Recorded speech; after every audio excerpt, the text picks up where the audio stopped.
I think my life is a life that people can learn from me.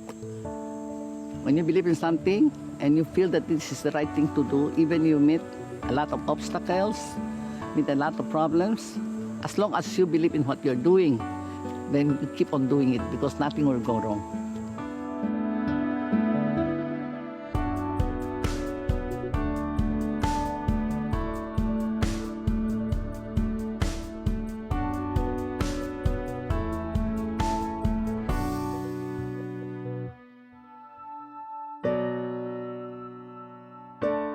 I'm Rosalina Tan.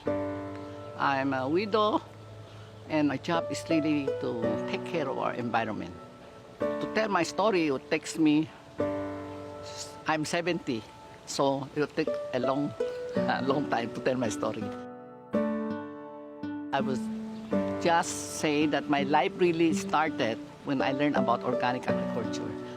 My mom got into the organic industry even when the word organic was not even organic in the Philippines. There was none. I started in organic, I think it took me almost 20 years. We were the pioneers in organic agriculture here in the Philippines. More than 20 years ago, she met somebody that showed her the pesticide content of the commercial rice in the Philippines. And she saw like the pesticide level of rice was really high. A friend of mine sold me the organic rice, and he kept telling me, you know, the rice you buy in the market is laced with poison. The one I'm selling you, this is good food. I want to check if he's telling me the truth. So I bring the sample from him, and also I get from the market. I bring it to the BPI, Bureau of Plant Industry, have it analyzed, and I was surprised. I got the shock of my life because the analysis came out. The organic rice, no pesticide residue. But the one from the market, they said that is a banned pesticide. I was shocked. I said, oh, why are they giving us this food? And she got scared for us. I mean, for the kids, for my kids, for the family. And she kind of started thinking about organic industry. During that time, organic agriculture was not very accepted here in the Philippines yet. But we stood our ground and we just pushing our advocacy. One of those days that she was promoting about the organic farming, she met a farmer and she just wanted to help the farmer. Here in the Philippines, the farmers really do not earn much. And most of the time, they're short-handed. You know, if everybody knows about the fair trade, but most of the farmers here really do not earn a lot. James 4:17, if you know the good you ought to do and you did not do it, you also sin. So I said, I better do something about it. The organic fertilizer she got into, she would give them away to farmers. The lesser use of chemicals would benefit the farmers, plus it will have more yield for the farmers. Everything starts from the soil. So we make organic fertilizer, give it to the farmer. We are sure you'll be eating organic. You're helping the environment, you're helping the health of the people. And that's how you help farmer also. It did not push through because she gave them all away, and then the farmers kind of wanted immediate results. It's different when it's organic. You have to build up the soil, make it really rich. So like our farmers were not really ready then, so it didn't really prosper. So I give free samples to the farmers. And even when I sold the fertilizer to them, if they do not pay, I do not collect. Just them for the chance to use. That's why I kept spending money and no income coming back. I went bankrupt after 3 years only. I lost everything. It was very hard for her to accept that it wasn't going to work. I said it was probably not the right time yet, so we put a stop on it. And she was like, down. I feel so guilty. Then I told my kids, oh, I'm sorry. I did not realize I did a big mistake. I did not leave anything for you guys. But I'm so comforted by what my children tell me. They answer me, you know, Mommy, don't feel guilty because we are so happy because you already give us the best already. She's been through a lot of ups and downs. She's able to help a lot of people. Even during the time that she was down, she she would still help. And that's, I guess, what's really good about my mom, that we're trying to duplicate even in our family. Like, I'm trying to instill those values to my kids. Oh, that gives me a big relief. They do not blame me. And I'm so happy I raise up my kids that way. I think that is one thing that gives me another boost and strength to move to something different. When it went down, she needed to work on something, and that was the time that she decided to go to Bicol, and that was when she was introduced to Pili. So the Bicol region has 6 provinces: Camarines Norte, Camarines Sur, then we have Albay, Sorsogon, where I am from, and then 2 islands which are Catanduanes and then Masbate. This is also where you find the perfect cone, the Mayon volcano. In this part of Luzon, we experience typhoons whole year round. Also, we have volcanic eruptions, but the land is quite fertile. The Bicol region is an agricultural region. We cannot exist without agriculture. I'm grown up in a family of farmer. I'm also a farmer. But if the pest is attacking the farm or some natural disaster, it will be gone. We have no money, I have no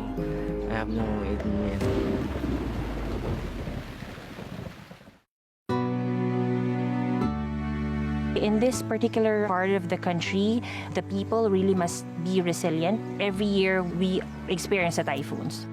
But of course, the people are used to it. They know when the typhoons are coming, so what they do is they would be planting what's suitable for that particular season, and they plant the different species or crops so they can harvest early. So we have a lot of crops, rice, we have coconut plantations in here, we have abaca, and of course, pili. Pili is something that nobody outside the Philippines and Bicol know about. It's a fruit, but it has a nut that is called a superfood. It's rich in antioxidants. If you will taste pili, you will never forget the flavor, the aroma, and everything. And you will wanted it to taste it oftentimes, especially if it's already be coated with sugar, and it's perfect. The pili tree bear fruits almost all year long. It's like a friend that you can depend on. You don't have to plant it, it just grows there. Whenever there's a typhoon, right after that typhoon, there's a lot of blooms, it flowers, and then it gives you more fruits. That's just how the pili tree is. Believe it or not, this place where the pili is, they know the pili nut, they know the pili fruit, but not a lot of people knows that there exists a pili resin. These are the 2 varieties of pili. One is Lusonicum. This is what we call Piling liitan. And the scientific name of Piling liitan is Lusonicum. This one is the natural pili. And this is the more commercial pili. But in terms of resin, this one has more resin than this one. Elemi is from a resin from the pili tree, which only comes from a very small region of the Philippines, of anywhere on Earth. The Elemi has all the antibacterial properties. It has the firming properties that people don't really know about. For more than 30 years, there's this company, a very well-known company, that buys the Elemi resin from the Philippines, and they're actually buying it from a trader from the Philippines, here from our country, at a not so friendly price.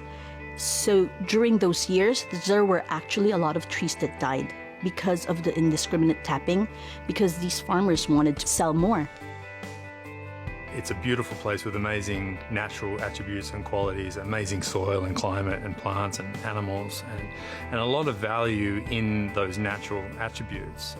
Often foreigners, when they come into the Philippines, I've found, not in every case, I must stress not in every case, they'll recognize these values and they'll try and capture those values for themselves. And so they may not be concerned about traceability, sustainability, paying the farmers a fair wage. They may just try and pay the lowest price possible and capture that value. And that's where it's so critical to take a long-term view to allow the farmer to participate and make sure that they're rewarded and make sure they're performing to support the sustainability of the project, but ensuring that they share in the value of the project.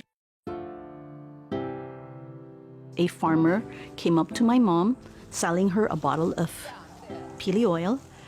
If nobody buys the bottle of oil, he would not be able to go home. So she just bought it. And she would just buy it and she didn't know what to do with it. She just wanted to help, just wanted the farmer to go home. That's how it started. Mrs. Rosalina Tan just started buying all the resin just to help the farmers. Because they would come to her and then they would offer her this resin and then they'd tell her that we need to buy food, we need to buy rice for the children's school. And she would just continue buying. And she bought a lot until they noticed that she actually occupied the entire warehouse already. Her children told her, you really have to do something about your resin and your oil. I do not know what to do with the Elemi. I just stuck it. I just keep stacking it. It gets so hard already. So when my daughter comes, what are you doing with this? I do not know yet, but I'm researching. Wait, I'm researching. The farmers would tell her about the resin. And since she's very interested, she's always wanted to be a scientist, and that's when they started to process it. When she started distilling, producing the Elemi oil, she has friends in Department of Science and Technology. She would send samples and had them tested. She sent samples to Turkey. She has a good friend from Turkey who's a scientist and then would send back the results to her. She just wanted to have them tested. She was doing studies, she was coordinating with local governments, she had all the tests done. It wasn't until I checked her emails. Surprisingly, she has emails. She has her own website, she has everything, but she doesn't open it. So I checked the emails, and she was getting a lot of inquiries from US, from France about the oil. So I said, it's worth looking into because she's storing a lot of inventories that we didn't know what to do with. What they wanted to do was to introduce Manila Elemi to the world. And they also told me that the good thing about this project is instead of the locals sending or selling the resin abroad for a few bucks, we will be distilling it locally. And then you, the people, are going to be earning more. And at the same time, the community will be helped, which is actually very interesting. Helping the people around, that's a good thing. And having Pili resin known globally, that's a good thing. My name is Resti Arioveros. My family has been a farmer ever since I was a child. We grow pili trees. We've been doing it for almost 20 to 30 years, I suppose. But we stopped when the price of the resins became low. And that was actually 10 years ago. This June, we encountered a person, Ma'am Rosalina Tan, and she made us an offer that the price of our pili resins will be higher than it ever was. Our family became excited, and I started cultivation of raisins again.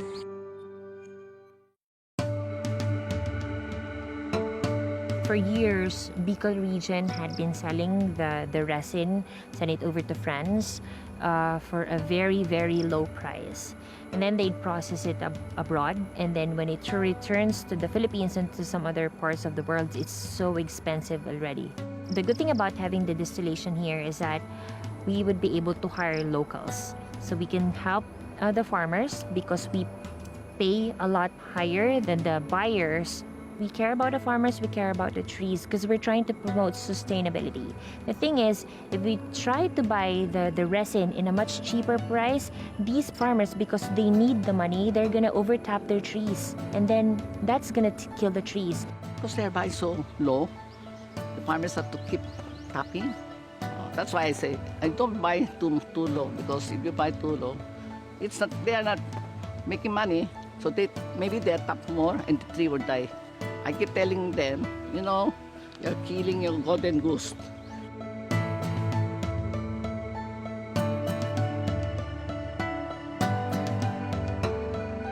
Hindi, they invited us for sort of a seminar, and it's how to tap the trees of pilis. It is best that we have that seminar. So we learned a lot from that seminar. Also, we learned the difference between the variety of pili trees. We learned what pili trees have most raisins and raisins that don't produce much. We have a proper measurement for the tapping procedure. From the ground to the trunk of the pili, we have a 60 centimeter from the ground. Then we cut horizontal of 15 centimeter. Then the width of the cut is 1.52 millimeter. We are also conducting geotagging so that we can monitor the pili tree if it is have a pest or have a disease or it will cut. When we collecting resin, so we are tracing back where it came from. Now you can have a barrel of our Elemi essential oil in the US or Europe, wherever it may be, and trace back the resin that was used to produce that oil. And then you can also trace back the trees that resin came from, and therefore confirm that the permits and licenses were in place, that the farm was paid properly, that they had the land tenure, and you have a full traceability and guaranteed legal and verifiable supply chain. And I think that's integral for a product that's often wild harvested. It's critical. And so bringing all of that together, you pay those people well so that they perform well, and then you can give the confidence to the customer that they have a product that's fully sustainable. When I started, of course, there's a lot of people, very negative response, and they thought I'm a health freak, I'm a OC. But since I believe in what I'm doing, I stand firm, and maybe after 20 years, now they believe in what I'm saying, and they are practicing what I'm telling them. There's a point in her life that she was really down. She would always say that, I'm a failure, because she thought that being successful tantamounts to being rich. But we always tell her, Ma, you gave us a good name. You were able to bring us up, pretty well, I guess. But there was a time that she was saying that she was really a failure. So during the convention, that made her really realize that, okay, everything that I did not go to vain.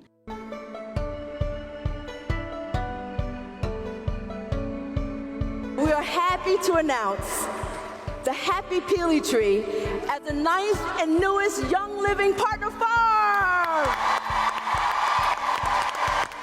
We couldn't have done it without Rosalina and her team, and they happen to be here.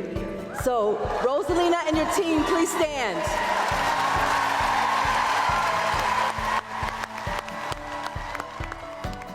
I'm not so sure if you saw it, but she cried. All the good that she's been doing is acknowledged, and that's the best part for her. She has a very good heart. So that convention made her back to her jolly self. I cried. I'm so touched. I feel a sense of pride. And there are many Filipinos in Utah. They're cheering on, so that gives them more pride. They also feel that there's a pride in our product. There's goosebumps all over. Everybody was cheering. I just turned my back and I just checked and just looked around the people, and I just started crying. Okay, there's just this pride, and there's just this genuine happiness.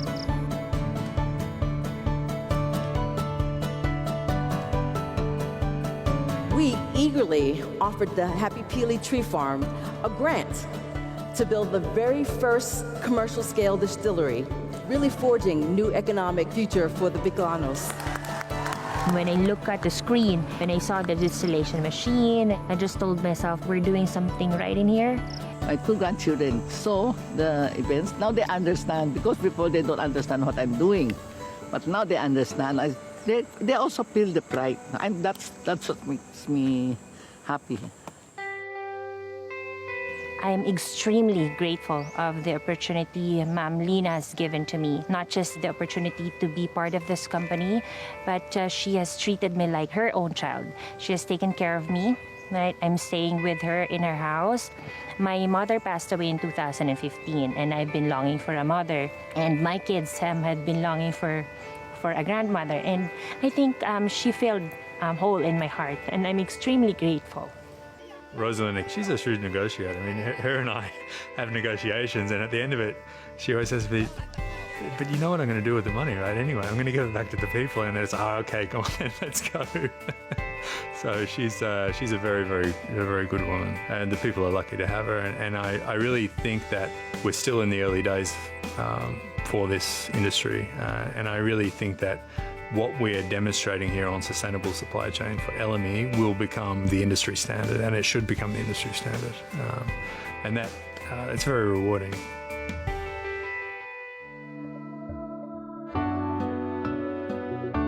Here, we do not plow the fields, we do not grow crops, we do not do any of those things. What we do here is we are trying to replace the ecosystem that is here today that has been debilitated back into the ecosystem that it once was in the state of Hawaii.